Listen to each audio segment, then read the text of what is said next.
My dear audience, in the past decade, India has witnessed the blooming of lotus. India has also seen the emergence of Amit Shah as a mastermind, strategist, and a phenomenal brain in working out equations of social engineering. हर एक नेता या नायक की अपनी एक कार्यशैली होती है।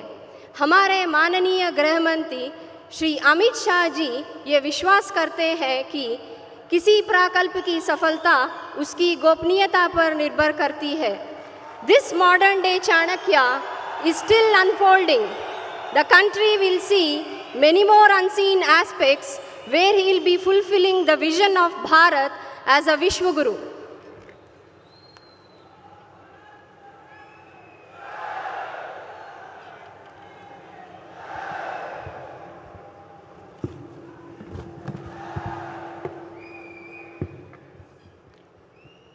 मेरे साथ बोलिए, भारत माता की। क्यों भाई, क्या हो गया आप लोगों की आवाज को? पुत्तूर के लोगों की आवाज ऐसी है क्या? मोदी जी त्रिपुरा में है, वहां तक आवाज जानी चाहिए। दोनों हाथ उठाइए, उठाइए दोनों हाथ। कर्नाटक में भाजपा सरकार बनाने के संकल्प की मुट्ठी बींचिए और प्रचंड आवाज से बोलिए, भारत माता की, भारत माता की, भारत माता की। मंच पर उपस्थित भारतीय जनता पार्टी के वरिष्ठ नेता, कर्नाटक के पूर्व मुख्यमंत्री श्रीमान बीएस येदियुरप्पा जी, कर्नाटक के मुख्यमंत्री और हमारे नेता श्रीमान बसवराज बोम्माई जी, संस्कृति मंत्री कर्नाटक श्री वी सुनील कुमार जी, अरागा ज्ञानेंद्र जी, गृह मंत्री कर्नाटक श्री एस.टी. सोमशेखर जी, सहकारिता मंत्री कर्नाटक श्री अंगारा एस, मंत्री कर्नाटक श्री कोटा श्रीनिवास पुरी जी, मंत्री कर्नाटक सरकार, भारतीय जनता पार्टी के अध्यक्ष श्रीमान नलिन कुमार कटील जी, डॉक्टर भट्ट साहब, अध्यक्ष विवेकानंद विद्यावर्धक संघ, कैंपको के अध्यक्ष ए किशोर कुमार कोडगी जी, कैंपको का पूरा बोर्ड ऑफ डायरेक्टर, निर्देशक गण और आज यहां पर कैंपको के साथ जुड़े हुए सभी आए हुए भाइयों बहनों, मैंगलोर और केरल के किसान भाइयों को प्रणाम कर कर मेरी बात की मैं शुरुआत करना चाहता हूं।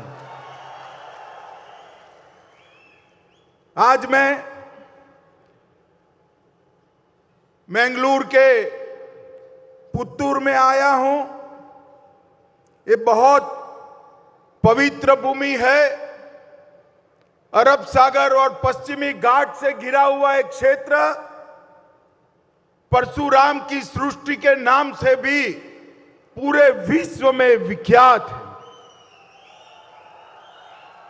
अनेक धार्मिक परंपराएं, सांस्कृतिक परंपराएं ये अविभाजित दक्षिण कन्नड़ के जिले के अंदर पाई जाती है। अभी अभी मैंने कांतारा देखा है। कांतारा देखकर मुझे मालूम पड़ा कि कितनी समृद्ध परंपराओं का ये प्रदेश है।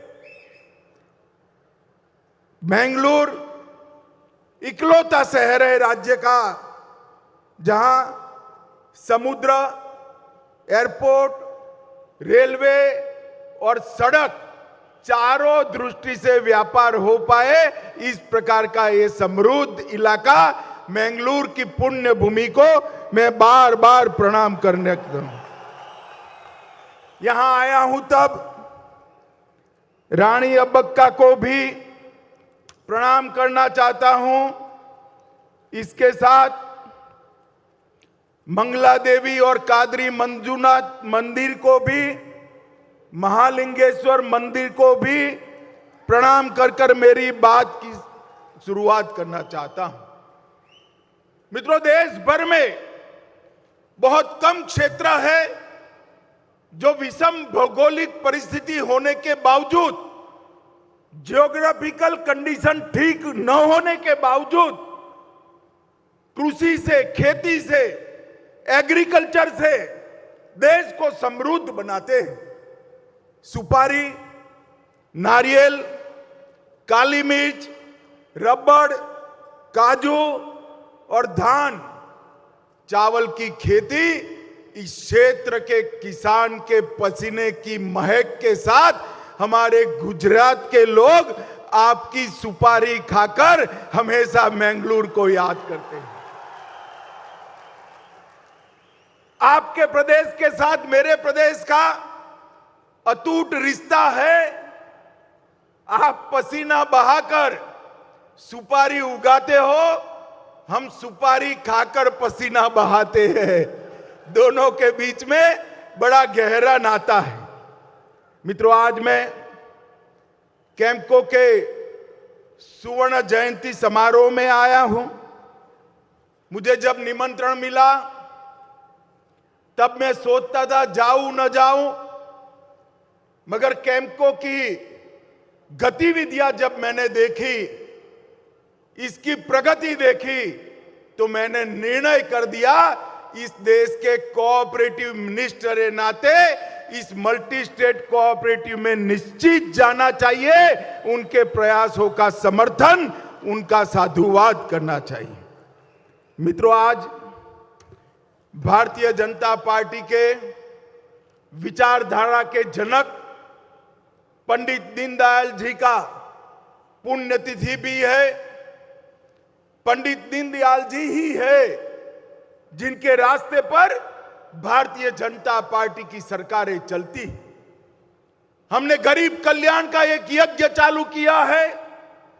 हर गरीब को घर, घर के अंदर बिजली, घर के अंदर पानी, घर में गैस का सिलेंडर, घर में शौचालय, घर में 5 लाख तक का हेल्थ इंश्योरेंस और मुफ्त अनाज, और हर किसान को हर साल 6,000 रुपया, ये दीनदयाल जी के अंत्योदय के सिद्धांत के अनुरूप है, वहीं से पैदा हुआ है।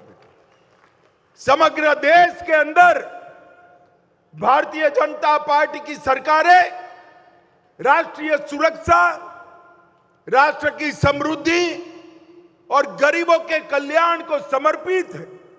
पंडित दीनदयाल जी ने एकात्म मानववाद के दर्शन के अंदर ये तीनों कंसेप्ट को, ये तीनों विचारों को समाहित किया और इसको आगे बढ़ाया था।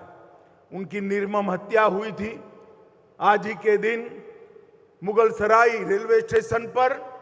आज मैं उनको बड़े मन के साथ करोड़ों भारतीय जनता पार्टी के कार्यकर्ताओं की ओर से प्रणाम कर कर श्रद्धांजलि देना चाहता हूं। मित्रों, यहां पर कैम्पको के एग्री मॉल का शिलान्यास हुआ। 1,50,000 वर्ग फुट का एग्रो मॉल, जिसके अंदर कृषि के सारे साधन, सारी मशीनरी, कीटनाशक, उर्वरक, फर्टिलाइजर, बीज और स्टोरेज, ये सारी व्यवस्थाएं उपलब्ध हो, ऐसा पूरे भारत में अपने आप में ये पहला एग्री मॉल कोऑपरेटिव बेसिस पर चलने वाला है। मैं कैम्पको के सारे निर्देशक मंडल को बहुत बहुत बधाई और बहुत बहुत साधुवाद देना चाहता हूं। आज कैम्पको ने कल्प नारियल तेल का भी प्रोडक्ट अपनी प्रोडक्ट की लंबी सूची में जोड़ा है। कैम्पको का भंडार गृह लगभग 13,750 स्क्वायर फीट का भद्रावती में बना है। इसका भी आज उद्घाटन मुझे करने का सौभाग्य मिला है। The central areca and cocoa marketing and processing cooperative limited 50 साल पूरे किए हैं। 50 साल कोई भी संस्था जब समाप्त करती है तब उसके संचालकों की प्रामाणिकता का वो सर्टिफिकेट होती है कि ये कोऑपरेटिव ने प्रामाणिकता के साथ किसानों का और अपने सदस्यों का सेवा करने का काम किया है। 1973 में दूरदर्शी किसान नेता श्री वाराणसी सुब्रैया भट्ट द्वारा स्थापित एक कोऑपरेटिव आज फल फूल कर एक विशाल वट वृक्ष बना है। इसकी स्थापना हुई तब सिर्फ 3,000 मेंबर थे और आज 1,38,000 मेंबर्स के साथ एक विशाल कोऑपरेटिव बनकर हमारे सामने है, जिसका 3,000 करोड़ का टर्नओवर है। मित्रों, मोदी जी ने कोऑपरेटिव मिनिस्ट्री की स्थापना की और कोऑपरेटिव के माध्यम से किसानों की सेवा करने का, गांवों की सेवा करने का एक नया रास्ता ढूंढा है। मगर कैम्पको एक ऐसी कोऑपरेटिव है जिसने विंड मिल यूनिट और 500 मेगावाट के सोलर पैनल भी बनाए हैं। 160 ब्रांचेस के साथ 2,000 वर्कर के साथ 2700 करोड़ रुपए का टर्नओवर एक कैम्पको में आपका कितना विश्वास है, भरोसा है, उसको बताता है। मित्रों, मोदी जी ने अभी इस बजट में कोऑपरेटिव के लिए हर पंचायत में मल्टी डायमेंशनल पैक्स बनाने का निर्णय किया है। 2 लाख नए पैक्स 3 साल के अंदर भारत में बनाए जाएंगे और हर पंचायत में एक पैक्स की स्थापना करने का काम होगा। इसके साथ साथ ढेर सारी सुविधाएं कोऑपरेटिव को देने की बात करी है। मैं आज इसमें जाना नहीं चाहता हूं। मैं तो सिर्फ आज कैम्पको वालों को बधाई देने के लिए आया था और मेरा एक दूसरा भी काम है जो मेरी पार्टी का काम है। आप कहो तो बताऊं, आपको बताऊं क्या? जोर से बोलो, बताऊं? अरे कहो, बताऊं क्या? भाई मुझे बताओ, टीपू के मानने वाले जेडीएस और कांग्रेस को वोट देना चाहिए या रानी अब्बक्का को मानने वाली बीजेपी को वोट देना चाहिए? जोर से बोलो, कांग्रेस या बीजेपी? और जोर से बोलो, कांग्रेस या बीजेपी? मोदी जी के नेतृत्व में राष्ट्र भक्तों की टोली जैसी भारतीय जनता पार्टी और गांधी परिवार के लिए कर्नाटक को अपना एटीएम बनाने वाली भ्रष्ट कांग्रेस पार्टी, दोनों के बीच में किसकी सरकार बननी चाहिए? जोर से बोलिए, किसकी बननी चाहिए? मित्रों, ये जनता दल एस और कांग्रेस एक कर्नाटक का भला नहीं कर सकते। कर्नाटक का भला जब जब हुआ भारतीय जनता पार्टी की सरकार थी। आज पूरे देश के किसान हमारे येदुरप्पा जी को याद करते हैं। जब येदुरप्पा जी थे तब कर्नाटक के किसानों का भला हुआ था। पूरे देश के लोग येदुरप्पा जी को याद करते हैं। उनके नेतृत्व में ही बेंगलुरु बढ़ा। आज मोदी जी ने इस क्षेत्र के अंदर ढेर सारी चीजें करी हैं और सबसे बड़ी बात मैं बताता हूं, दक्षिण कर्नाटक वालों, एक कांग्रेस वालों ने पीएफआई के 1700 लोगों को छोड़ने का काम किया था और भारतीय जनता पार्टी के नेता नरेंद्र मोदी जी ने पीएफआई पर बैन लगाकर हमेशा के लिए बंद कर दिया। ये तुष्टीकरण करके देश विरोधी तत्व को ताकत देने वाली कांग्रेस पार्टी कभी कर्नाटक को सलामत नहीं कर सकती। आपके नजदीक केरल है, मैं ज्यादा कहना नहीं चाहता। अगर कर्नाटक को सुरक्षित रखना है तो केवल और केवल भारतीय जनता पार्टी रख सकती है। नरेंद्र मोदी के नेतृत्व में कर्नाटक की भाजपा सरकार रख सकती।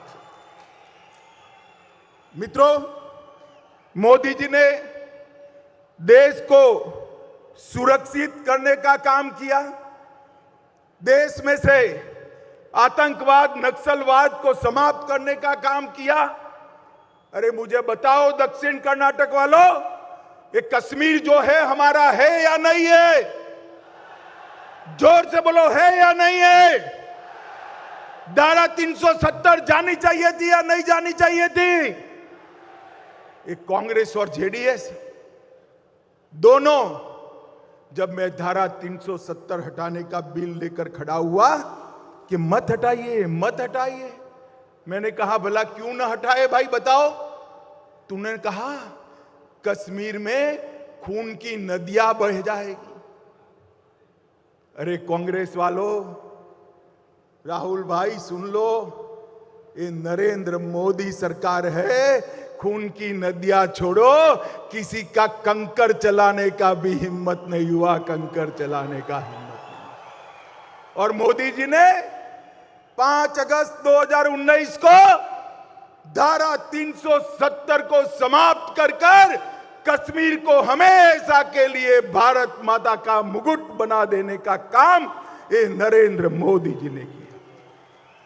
दक्षिण कर्नाटक में हाइड्रोजन ऊर्जा संयंत्र स्थापित करने के लिए प्रोजेक्ट लेकर हम आ रहे हैं। 104 एकड़ गंजी माथा औद्योगिक क्षेत्र में प्लास्टिक पार्क स्थापित किया जा रहा है।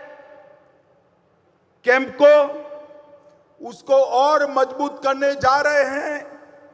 इस क्षेत्र के मछुआरों के लिए अलग मंत्रालय बनाया, सहकारिता के लिए अलग मंत्रालय बनाया और प्रधानमंत्री मत्स्य संपदा योजना के माध्यम से तटवर्ती जिले में गहरे समंदर में भी मछली पकड़ने के लिए हम उसको सहायता कर रहे हैं।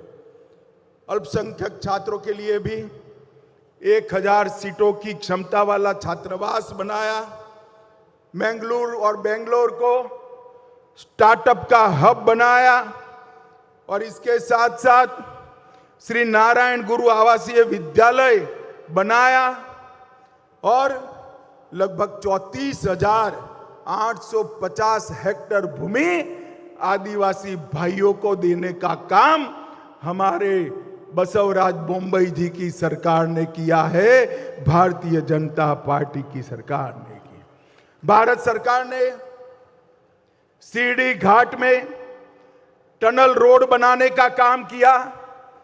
इससे पोर्ट के ट्रांसपोर्टेशन में बड़ी सुविधा होने वाली है। एमएसपी योजना के अंतर्गत उबले हुए चावल खरीदने का काम हमारी कर्नाटक सरकार ने किया। बसवराज जी के लिए एक बार ताली बजा दो सभी लोग भाई। ये तेलंगाना वाले उबले हुए चावल नहीं खरीदते हैं और हमारे बसवराज जी उबले हुए चावल खरीदकर किसानों के साथ चट्टान की तरह बैठे हैं। मित्रों, मोदी जी ने अभी मंगलुरु दौरे में 3800 करोड़ रुपए के विभिन्न परियोजनाओं की नींव डाली। मंगलुरु पोर्ट के अपग्रेडेशन के लिए 5 योजनाएं 1000 करोड़ की हम लेकर आए और मंगलोर रिफाइनरी में 1830 और 630 करोड़ का 2500 करोड़ रुपए का एक्सपेंशन का प्रोग्राम भी भारतीय जनता पार्टी की सरकार ने बनाया है। मित्रों, ये कांग्रेस और जेडीएस कभी कर्नाटक का भला नहीं कर सकते। जेडीएस को वोट मतलब कांग्रेस को वोट, भाजपा को वोट मतलब नए भारत के नए कर्नाटक को वोट। ये बात आप सभी लोग याद कर रखना। मित्रों, आज हम थोड़ा लेट चल रहे हैं। चुनाव में मैं फिर से आऊंगा और दिल खोलकर आपसे बात करूंगा, मगर आज इस मंच से सुवर्ण जयंती के मौके पर फिर से एक बार कैम्पको के पूरे बोर्ड ऑफ डायरेक्टर को, भाई सभी लोग खड़े हो जाइए, जरा खड़े हो जाइए, पूरे बोर्ड ऑफ डायरेक्टर को बहुत बहुत बधाई देना चाहता हूं कि एक अच्छी कोऑपरेटिव आपने चलाई है। आप भी ताली बजाकर इनका स्वागत करिए, जोर से स्वागत करिए मित्रों। और अंत में आप लोगों को पूछना चाहता हूं, भाजपा सरकार बनाएंगे क्या? जोर से बोलो, हाथ ऊपर उठाकर बनाएंगे? कमल के निशान पर बटन दबाएंगे? बसवराज बोम्मई के हाथ मजबूत करेंगे? मोदी जी के हाथ मजबूत करेंगे? पूर्ण बहुमत की भाजपा सरकार बनाएंगे? तो मेरे साथ दोनों हाथ उठाइए, विजय के संकल्प की मुट्ठी बींचिए और प्रचंड आवाज से बोलिए, भारत माता की, भारत माता की, वंदे वंदे वंदे।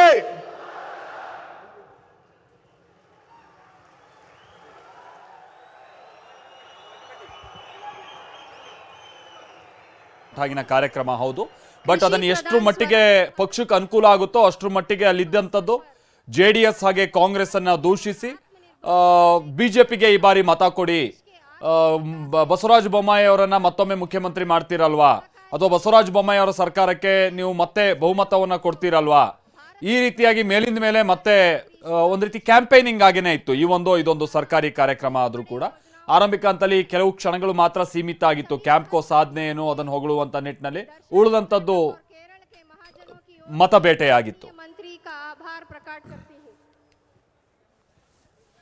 ಈ ಕಾರ್ಯಕ್ರಮ